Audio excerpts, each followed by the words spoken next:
Cultura Geral. Apoio Faculdade Milton Campos. Conceito máximo no MEC. A faculdade com maior número de aprovados na OAB.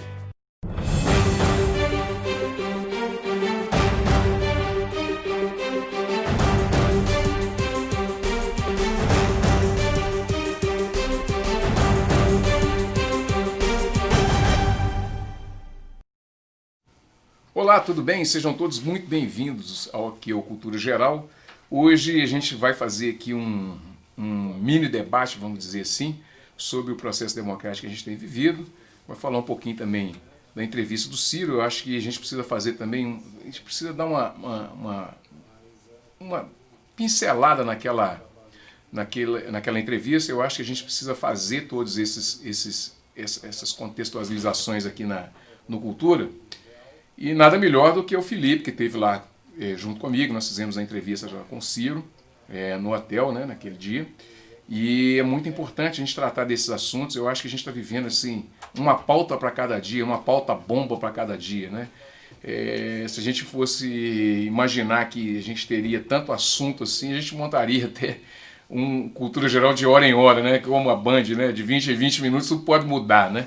Mas eu acho que está valendo o debate, está valendo a conversa, e a gente não pode deixar esse espaço morrer, esse espaço de discussão que é o Cultura Geral. Felipe, seja bem-vindo mais uma vez. Assim, tratar desses assuntos, né, e imaginando que a democracia ela corre determinados riscos, mas também pode significar um estado terapêutico, é salutar, discutir e tentar achar um caminho, né? Com certeza. Primeiro, boa tarde, boa noite, bom dia, que a gente sabe que hoje a Cultura Geral é multiplataformas, né? Você pode vir em qualquer lugar hoje, né? Antes de mais nada, né, agradecer principalmente pelo convite, né, por participar da entrevista com o Ciro Gomes, né? Não é todo dia que a gente pode perguntar para um presidenciável, né?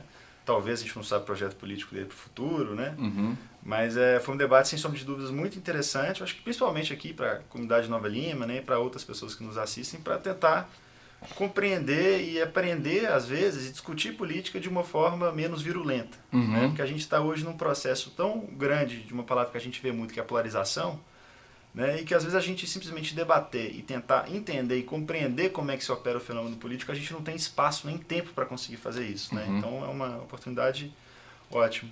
E aí você me falou, fez uma provocação, né? Mas colocou uma palavra que é interessante, né? E a nossa democracia? O que é que está acontecendo com ela? Uhum. Né? E isso não é uma conversa apenas eu e você. Isso não é algo novo, assim. É recente, mas não é algo que a gente está produzindo agora, né? Existe um fenômeno mundial, né, de toda a academia de repensar. Olha, será que a gente está vivendo um fim da democracia? Né? Será que a democracia está chegando ao seu fim? Ou será que isso é como um antigo presidente nosso já disse, uma marolinha, uhum, né? E que eventualmente vai passar, as instituições elas vão voltar e a confiança na democracia ela vai se reestabelecer. Não é uma conversa fácil, né? Não é um debate simples de ser feito, né? E vamos tentar fazer isso aqui para ver se a gente consegue chegar a algumas conclusões ou alguns debates, né? Felipe, nossa democracia está morrendo? É uma boa pergunta. Já para começar com a resposta. A resposta eu não sei. Uhum. A gente nunca vai ter certeza disso. A única coisa que a gente pode analisar é que uma eventual forma de como é que a nossa democracia está morrendo é diferente hoje do que a gente tinha no passado. Né? Então tem uma série de autores, alguns livros que a gente até trouxe aqui no programa, né? Como Democracia Chega ao Fim, Decadência Constitucional do Balkan também, Como as Democracias Morrem. Certo? Todos esses livros eles tentam abordar a temática. Será que a democracia está morrendo? Né? A análise é basicamente o seguinte, né? Vamos imaginar, por exemplo, principalmente nos golpes militares que a gente teve na América Latina. Como é que a maioria desses golpes se deu? Você pegava um cabo, um soldado, uhum, né? Você fechava os meios de comunicação, dissolvia o Congresso e anunciava para o mundo inteiro, isso é um golpe. O governo mudou. Né?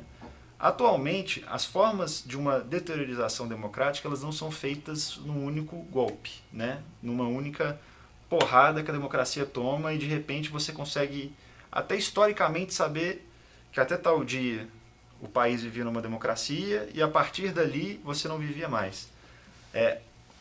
esses golpes, né, se a gente pode usar essa palavra, eles estão se operando de formas muito mais sutis.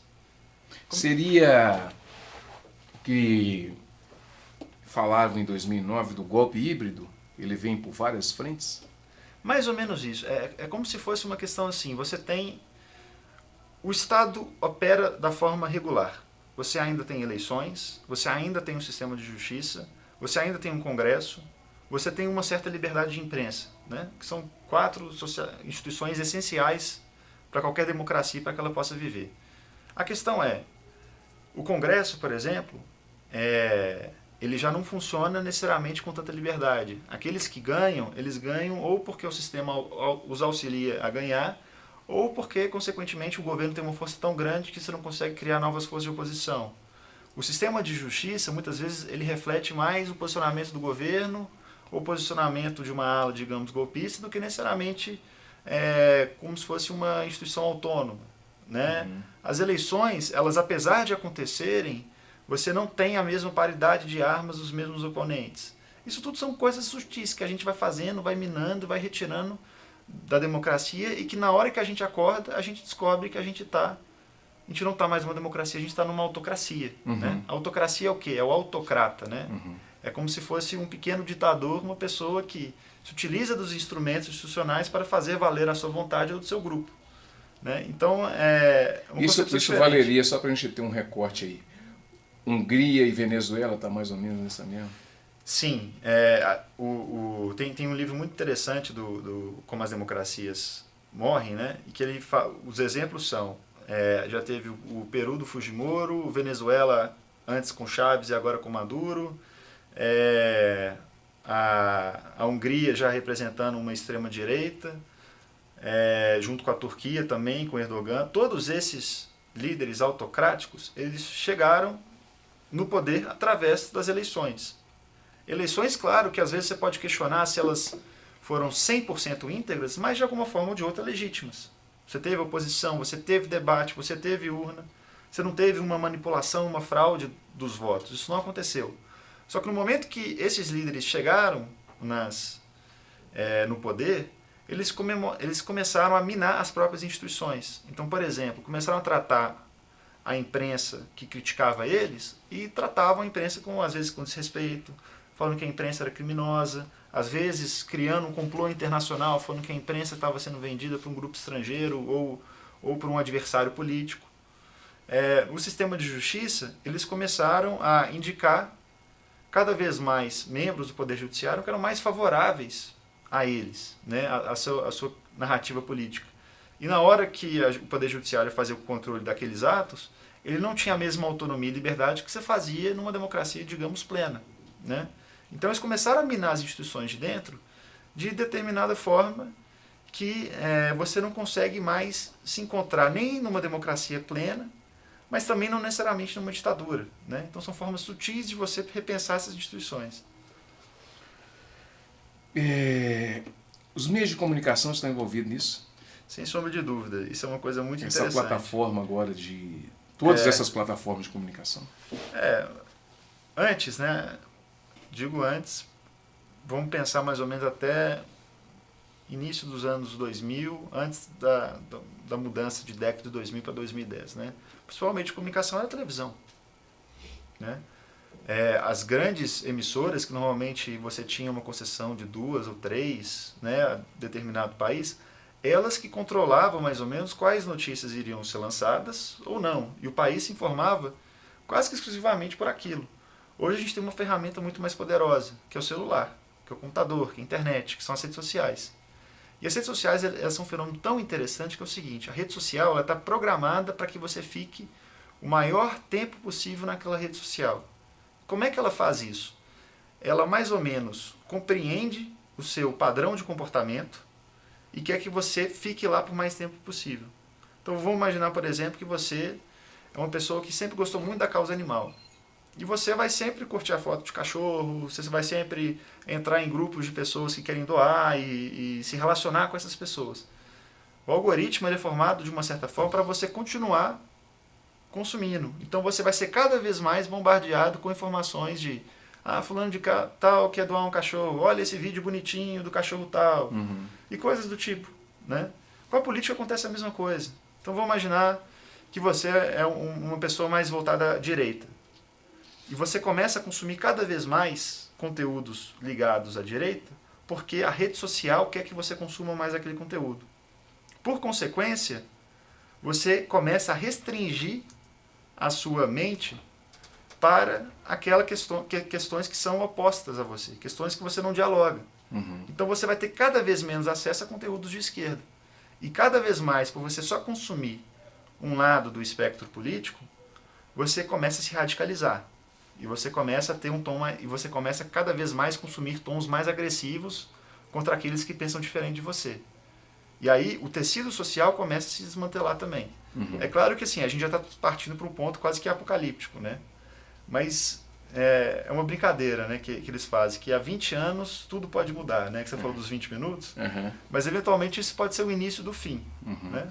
Ou talvez, né, igual o Balkan diz, a gente pode estar, na verdade, no meio. A gente está no pior ponto da curva. E eventualmente a gente pode estar, a gente está como se fosse assim, no ápice da doença, mas a gente está começando a se medicar.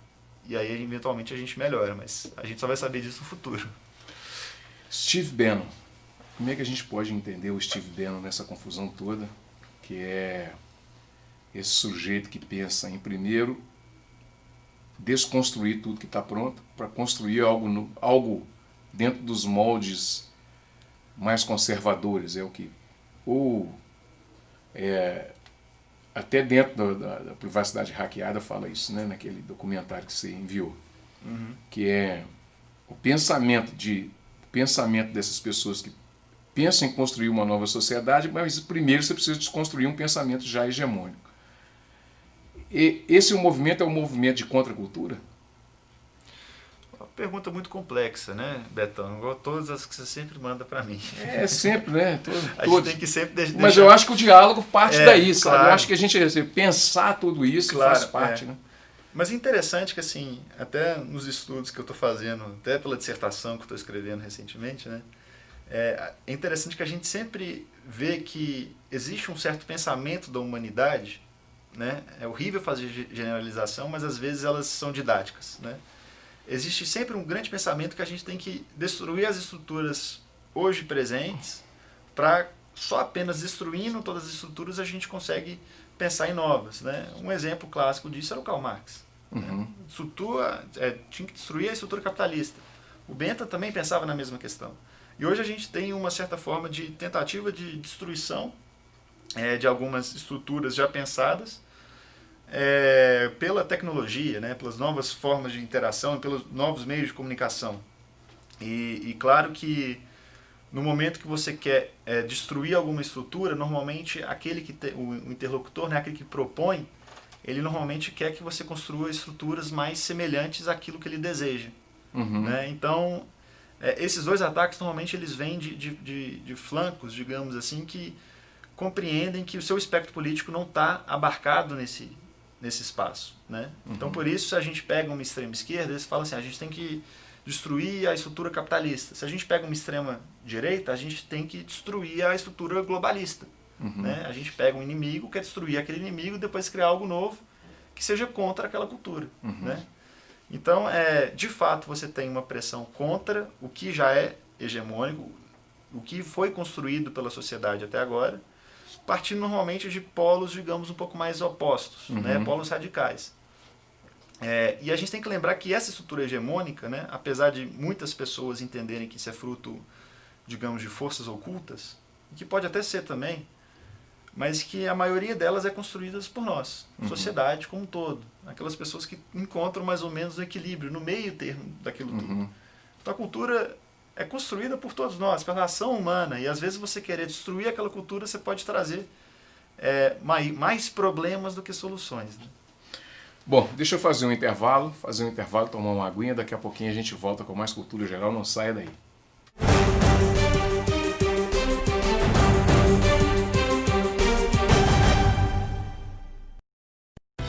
Cultura Geral. Apoio Faculdade Milton Campos. Conceito máximo no MEC. A faculdade com maior número de aprovados na OAB.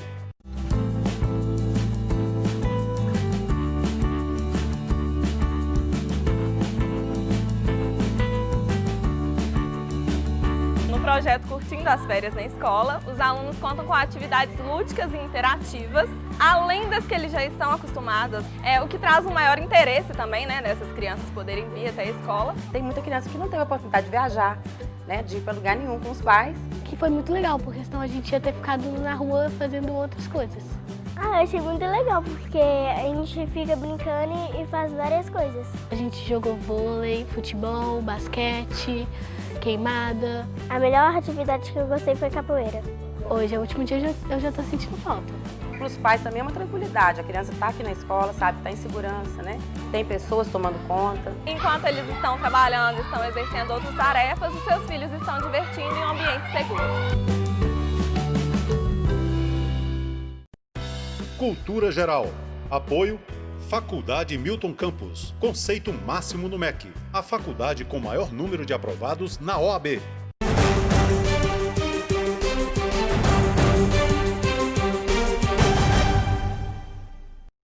Bom, de volta com Cultura Geral, vindo um pouco mais para a realidade agora, né? Realidade de fato, né?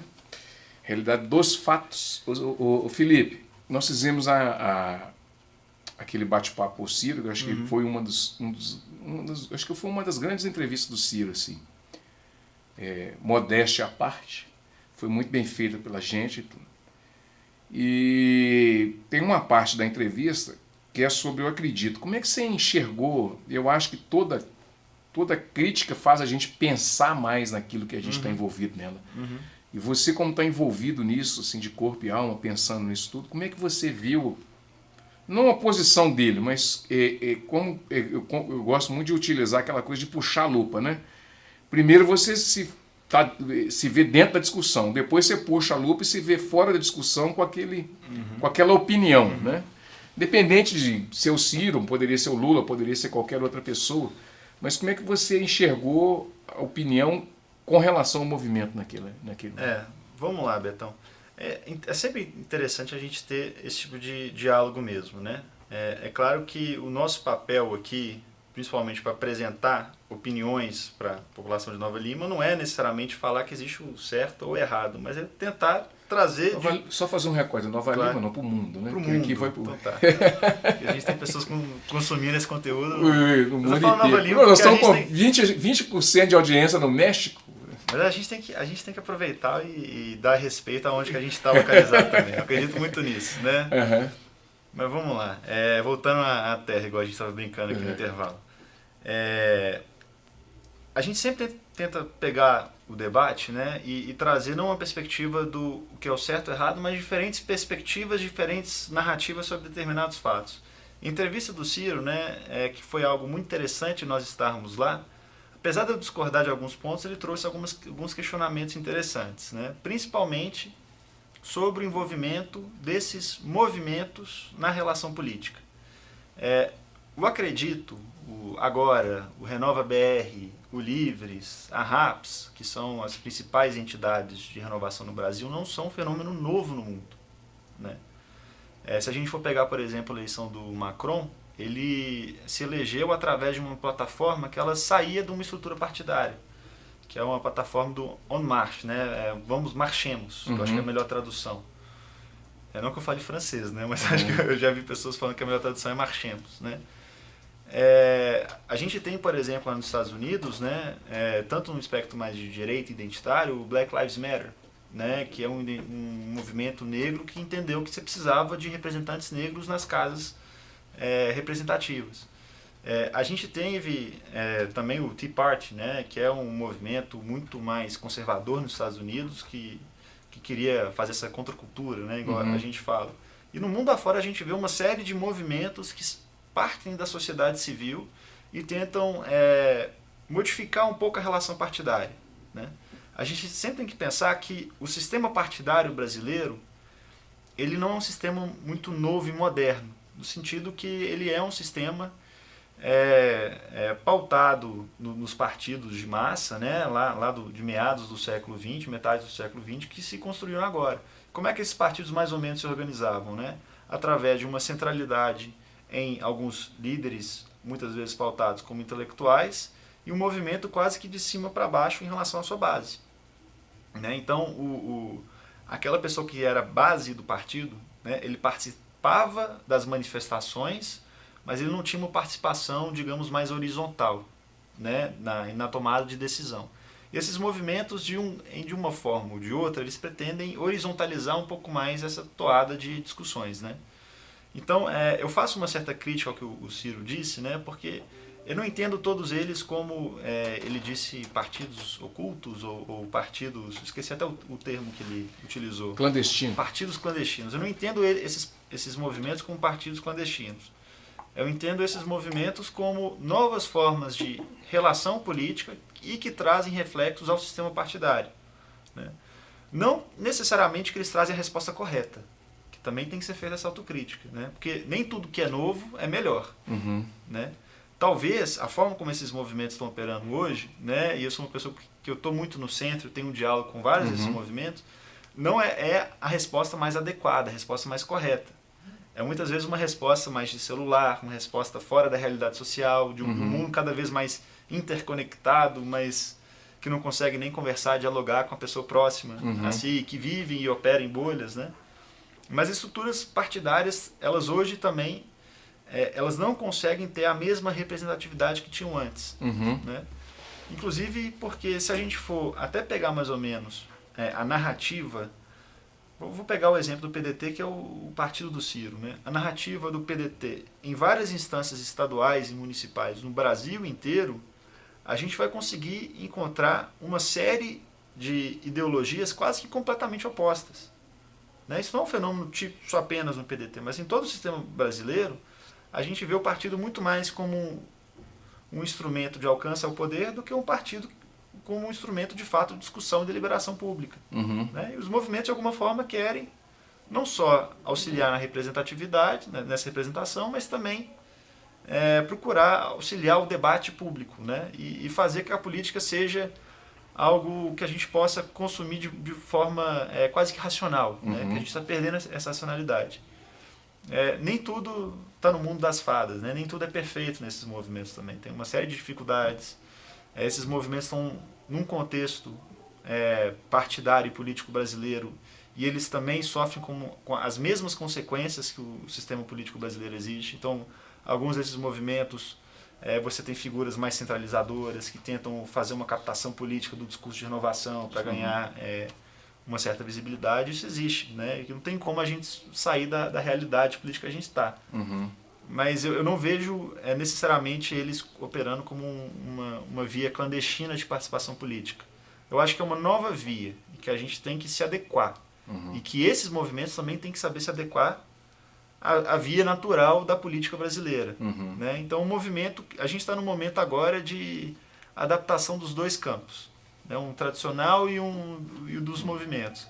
E a gente tem que tentar encontrar a melhor solução possível nesse novo tipo de contato.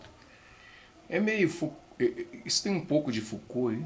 Foucaultiano, essa coisa assim de entender que o movimento é uma validação daquilo que ele quase não consegue mudar. Então ele precisa de um corpo novo, um movimento mais forte para mudar a estrutura partidária, as estruturas que são hierárquicas mesmo, de poder e tal. E essa coisa de Foucault é que quando você faz esse movimento de tensionamento, é porque você entende que tem uma força maior do que isso, e você precisa desconstruir ela ou derrubar ela para você também criar. Alguns desses, principalmente dos políticos dessa nova geração, né, eles usam muito de um discurso seguinte: não é que a gente não respeita a via partidária, mas no momento que a gente tentava propor uma reformulação do partido, a gente se esbarrava em vários mecanismos que impediam uma reformulação e uma nova proposta de ideias. Então, às vezes, faz mais sentido, até mesmo em termos políticos, você sair respeitando a instituição, mas falando o seguinte: olha, nós somos fortes, você tem que respeitar a nossa força. Ou você muda ou a gente vai ter problemas, digamos assim. Sabe? Então, essa via do Foucault não foi só ele que disse, né? Confesso que eu não sou um leitor muito atento de Foucault, mas eu gosto muito de uma passagem que o Bobbio disse. Ele diz mais ou menos a mesma coisa. Ele diz em um tom mais crítico. E aí é um problema, né, que esses movimentos têm que também ter uma certa autocrítica, que é o seguinte: É claro que às vezes você tem que operar fora do sistema partidário para você ter força política. Mas se você operar fora demais, aí você já está atacando as próprias instituições. E no momento que você ataca as próprias instituições, consequentemente você ataca a democracia. Então você tem que saber criticar e atacar as instituições de uma forma legítima. Que eu vejo que a maioria desses movimentos estão fazendo dessa forma. Então a gente tem que respeitar os partidos. Os partidos têm que ser respeitados. Autonomia interna e toda a sua estruturação. Mas os partidos também têm que receber uma dose de crítica e pensar: será que os partidos estão de fato representando a população? Será que nós estamos dando confiança para a população brasileira? Eu acho que esse que é o debate que a gente tem que saber travar dos dois campos. Muito bem, chegamos ao final do Cultura Geral. Felipe, o papo não encerra, né? Eu acho que pauta é o que não vai faltar daqui para frente mesmo. E a gente construir esse pensamento, eu acho que a gente está partindo desse campo. Amanhã nós teremos aqui mais uma vez o Daniel Cerqueira. A gente vai falar um pouquinho também do direito internacional, como nós falamos na semana passada. Vamos falar um pouquinho da indicação aí para a PGR e os andamentos daqui para frente e a visão do Brasil lá fora, né? Já que o Daniel mora em Washington há muito tempo e vive lá. Então eu acho que é um programa imperdível e esse papo que a gente está tendo hoje aqui tem sequência amanhã com mais programas. Um grande abraço e até amanhã, se Deus quiser.